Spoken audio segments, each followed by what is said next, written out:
आज हम पढ़ेंगे Sigmund Freud. Sigmund Freud psychology के फील्ड में एक रिमार्केबल नेम है।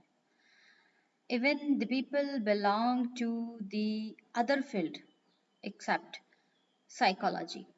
They somehow also have heard the name of Sigmund Freud. यदि हम फ्रॉइड को नहीं जानते हैं तो हमें अपने साइकोलॉजी के स्टूडेंट होने पे डाउट होना चाहिए। उन्होंने अपना मेजर कंट्रीब्यूशन दिया है पर्सनालिटी डेवलपमेंट को लेकर, पर्सनालिटी को डिफाइन करने में, और जो साइकोलॉजिकल डिजीज होती हैं उनके ट्रीटमेंट के लिए उन्होंने एक थेरेपी दी है। उसके लिए भी उनको लोकप्रियता प्राप्त है। सिगमंड फ्रॉइड पर्सनालिटी कैसे डेवलप होती है, सबसे पहले इसको लेकर उन्होंने हलचल मचा दी थी। कंटेम्प्रेरी जो उस समय की अप्रोचेस थी उनमें हलचल मच गई थी, because some of the people were rejecting point blank the belief of Sigmund Freud, and it was not belief, it was the approach which he has earned with the experience, from the experience he got from his client he was treating in his psychotherapeutical sessions. तो वहां से जो उनको उनको जो conclusions जो उनको मिले उससे उन्होंने मोटिवेट होकर के, उससे उन्होंने सीख करके, एक्सपीरियंस लेकर के, रिसर्च करके, क्लिनिकल रिसर्च करके उन्होंने पर्सनालिटी डेवलपमेंट की थ्योरी का प्रतिपादन किया। And that theory is called psycho analytical theory of development. जो उनकी थेरेपी है जिसके थ्रू वो ट्रीटमेंट करते थे मरीजों का, that is called psychodynamic psychotherapy और psycho analytic therapy, that is called. तो आज हम जानेंगे स्टूडेंट्स की how Freud is defining personality. कैसे, क्या क्या मतलब किस तरीके से वो डिफाइन कर रहे हैं पर्सनालिटी को। And it is somehow complex, you know, it is not that easy to grasp, क्योंकि बहुत नई नई टर्मिनोलॉजी फ्राइड यूज कर रहे थे जो कि पहले कभी किसी ने नहीं सुनी थी। तो बड़ा नया था लोगों के लिए और बहुत ज़्यादा इसको विश्वास करना भी बहुत कठिन था। But later on it earned the enough belief, you know, and we all are looking around the significance of that theory. तो सबसे पहले जब फ्राइड बात करते हैं पर्सनालिटी की तो वो कहते हैं कि पर्सनालिटी 3 स्ट्रक्चर से मिलके बना है। 3 structures are important in the development of personality. 3 structures. Those 3 structures are: number 1, id, I-D, id. Number 2, ego, E-G-O, ego. ये तो बहुत कॉमन टर्म है, आपने हमने सुनी है ego. And the third one is super ego. तो इस तरीके से कितने स्ट्रक्चर हो गए? Id, then ego, then super ego. 3 structures are there. तीनों को समझना बहुत आसान नहीं है, बहुत उलझ जाते हैं एक दूसरे में और बहुत देर से कंसेप्ट क्लियर होता है। लेकिन यदि ध्यान से समझा जाए तो इंटरेस्टिंग बहुत है। इंटरेस्टिंग इतना है कि आपको लगेगा जैसे कि एक परत के बाद दूसरी परत खुल रही है और हमें मानव व्यवहार को, मानव व्यक्तित्व को समझने के लिए एक अलग इंसाइट कोई दे रहा है। तो that's why it is very interesting according to me. और इसी डेडिकेशन के साथ फ्रॉइड ने काम भी किया है पर्सनालिटी पे। तो बहुत ध्यान से सुनेंगे कि तीनों structure, id, ego and super ego, ये पर्सनालिटी को कैसे फॉर्म करते हैं, क्या इनका रोल है और ये क्या हैं, what these structures are referring. तो सबसे पहले हम आज पढ़ेंगे id. Id It is the basic system of personality according to Freud. तो कह सकते हैं कि आप एक तरीके से ये व्यक्तित्व की नींव है, अवधारणा जो है वो इड से स्थापित करते हैं फ्रॉइड जब व्यक्तित्व का सिद्धांत देते हैं. तो he is calling it the basic system of personality. You can see in the image I have put aside. तो उसमें आप देखिए कि उसके जितने भी प्रॉपर्टीज हैं इड के, वो बहुत क्लियरली लिखे हुए हैं. वन बाय वन हम उस पर बात करेंगे. सबसे पहले है basic system of personality. Basic system कैसे है? फ्रॉइड कहते हैं कि जब शिशु बच्चा जन्म लेता है तो ये तभी से उसके अंदर मौजूद होती है id. Id is the mental structure, it is the mental concept जो कि is the psychological concept, it is the structure which is available at the time of birth in the child, and it refers about the biological processes, especially the instincts.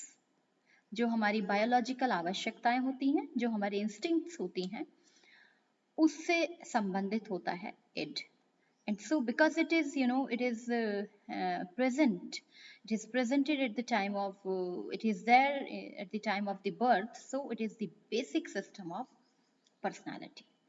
You can say it is the whole energy. पूरी जो energy है वो end है एक तरीके से. अब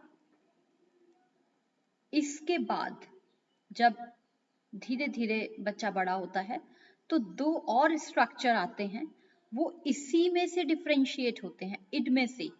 that's why it is called the basic system of personality.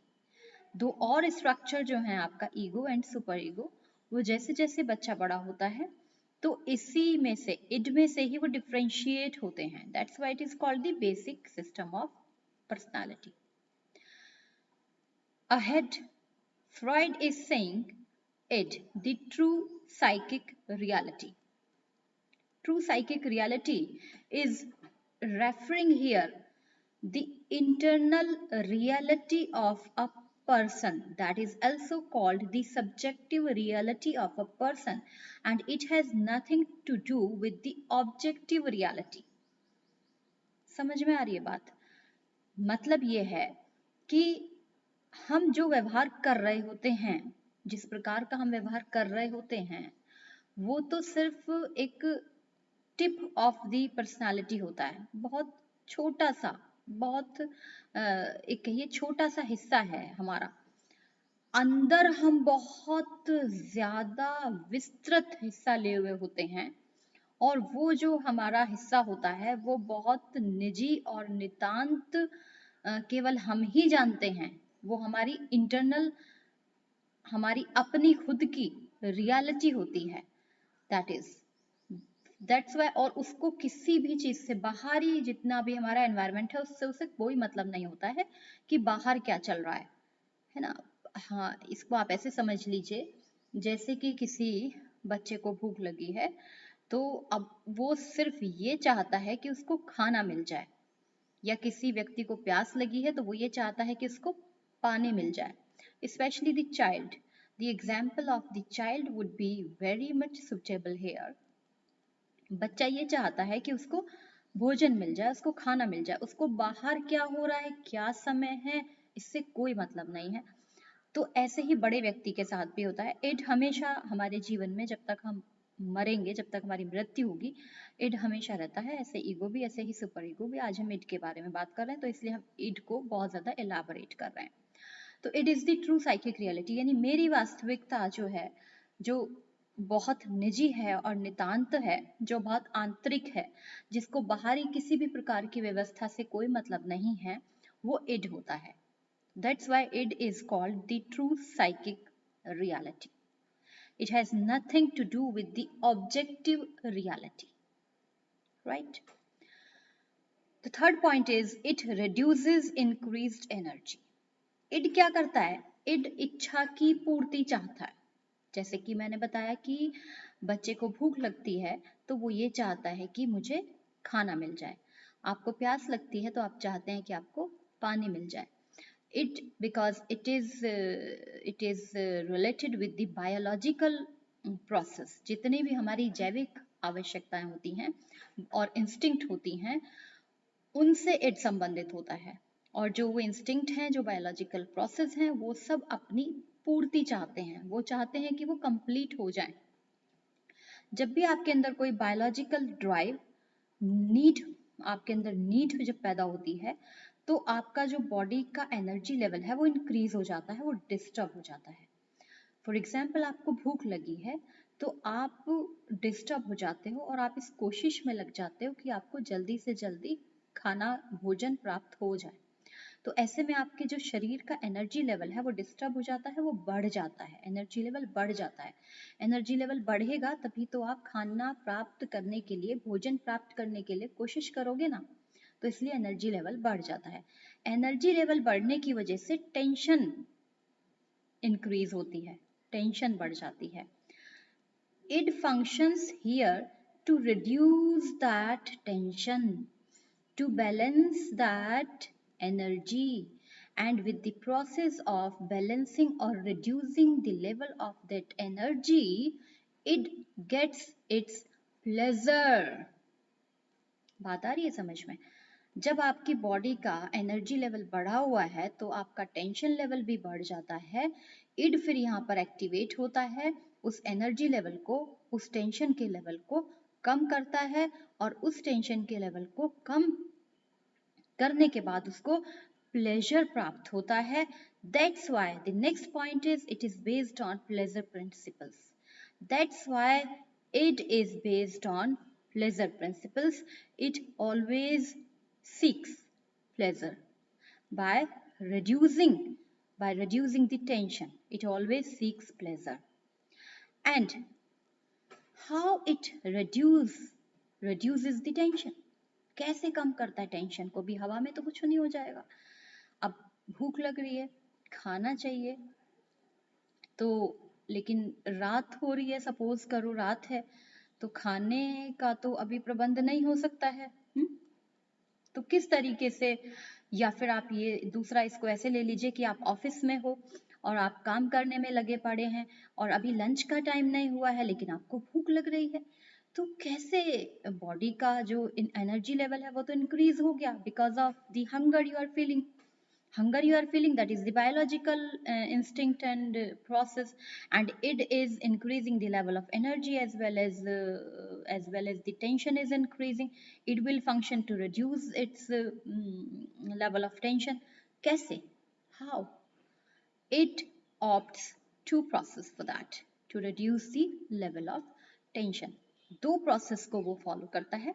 Number 1 reflex action and number 2 primary processes, primary process you can say। Reflex action, reflex action तो ऐसे समझ लीजिए कि मान लिया मेरे आंखों के सामने कोई एकदम बहुत तेज से हवा का झोंका आता है, मेरे आंखें अपने आप से ब्लिंक हो जाएंगी, तो ये रिफ्लेक्स एक्शन है जो कि ऑटोमेटिक होते हैं, जिस पर कि हमारा कंट्रोल नहीं होता है और जो कि इमीडिएट प्लेजर देते हैं। जैसे हवा का झोंका आया, तुरंत पलक झपक जाएगी और एक इमीडिएट रिडक्शन ऑफ टेंशन हो जाएगा और प्लेजर मिल जाएगा इड को तुरंत, क्योंकि आंखें एकदम से ऐसे, आंखों में एकदम कड़वाहट आएगी ना, जैसे हवा ऐसे गुजरेगी या आंखों में कुछ गिर जाएगा तो भी आंखों में दर्द होने लगेगा, तो हमारे आईज जो ब्लिंक हैं वो ज्यादा करना शुरू कर देंगे इस तरीके से, और उस पर हमारा कंट्रोल नहीं होगा। तो reflex action is the process by which it seeks pleasure and reduces the level of the tension. This is the one process. The next process, the second process is primary process.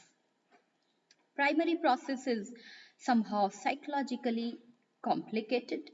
ये उतना आसान नहीं है। Reflex action में तो आपको कुछ करना ही नहीं पड़ा, जैसे ही आपके सामने कोई स्टिमुलस आया जिसकी वजह से आपको परेशानी हुई या व्हाटएवर, तो आपका ऑटोमेटिक वो रिस्पॉन्स आ गया, पलक झपक गई या आपको छींक आ गई, है ना, नाक में कोई एलर्जी हुई तो छींक आ गई, आपका हाथ किसी गर्म वस्तु से टच हो गया, तुरंत आपने बिना सोचे इमीडिएटली आपने उसको पीछे कर लिया।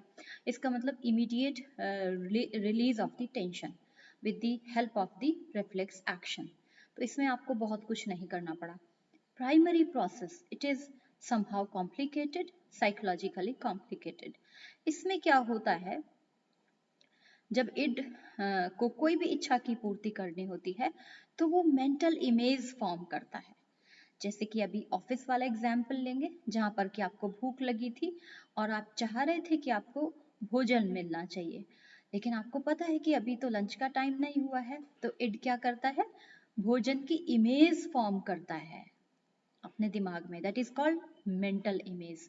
और उस मेंटल इमेज के फॉर्म करने से एक तरीके से विश फुलफिलमेंट का, जैसे कि इच्छा की पूर्ति हो गई हो, ऐसा एहसास होता है, ऐसे फीलिंग होती है। This is called primary process. और ये हम लोग बहुत करते हैं। जब हमें लगता है कि हमारी ये इच्छा तो आसानी से नहीं पूरी हो पाएगी, तो हम दिवा स्वप्न में ही खोई रहते हैं। इसको हेल्यूसिनेटरी प्रोसेस भी कहा जाता है। ये ज्यादातर जब एक सीमा से अधिक बढ़ जाता है, तो ये साइकोलॉजिकल जो पेशेंट्स होते हैं, साइकोटिक पेशेंट्स होते हैं, उसमें हेल्यूसिनेशन देखने को मिलता है। सामने कोई वस्तु नहीं है, सामने कोई ऑब्जेक्ट नहीं है, उसके बावजूद भी हमको वो दिखाई दे रहा है। That is called mental image. हम मेंटल इमेज फॉर्म कर रहे हैं। तो यदि वो एक डिग्री से बहुत अधिक होने लग जाता है, तो वो भी एक एबनॉर्मलिटी पैदा करता है। लेकिन हम आमतौर पे सामान्य जीवन में बहुत ज्यादा मेंटल इमेजेस बनाते हैं। आप देखिए, जब आप किसी से बात कर रहे होते हैं, आप सो रहे होते हैं, आप बैठे होते हैं, आप कोई चर्चा कर रहे होते हैं, तो आपके दिमाग में मेंटल इमेजेस बनते रहती हैं। कभी बहुत बार ऐसा होता है कि आप किसी से कुछ कहना चाहते हैं, लेकिन आपको पता है कि आप नहीं यहाँ कहेंगे तो कुछ गड़बड़ हो सकती है, आपकी इमेज वहाँ पे टार्निश हो सकती है, इमेज पे फर्क पड़ सकता है, तो आप फिर मेंटल इमेज बनाने लग जाते हैं। अच्छा, जो इड होता है वो आपकी बायोलॉजिकल जो इच्छाएं हैं उनको पूरा करने के लिए एडवोकेसी करता है, सिफारिश करता है, और वो किसी भी प्रकार की जो रैशनैलिटी है, जो तर्क है, उसको नहीं सुनना चाहता है। वो केवल और केवल अपनी इच्छा की पूर्ति चाहता है। इसको आप ऐसे सोच सकते हैं जैसे कि एक बच्चा है। वो बच्चा जो है वो हमेशा ये चाहता है कि जो भी वो मांग रहा है अपने बड़ों से, बस वो किसी तरह से पूरा हो जाए। उसके लिए वो रोना, चीखना, चिल्लाना, सभी प्रकार के व्यवहार करता है। तो ऐसे इड होता है। और इड ज्यादातर बायोलॉजिकल चीजें जो होती हैं और एग्रेसिव जो इंस्टिंक्ट होती हैं, उनकी इच्छाओं की पूर्ति चाहता है, उनकी पूर्ति चाहता है, जैसे कि hunger, thirst and sexual desires as well as aggressive desires.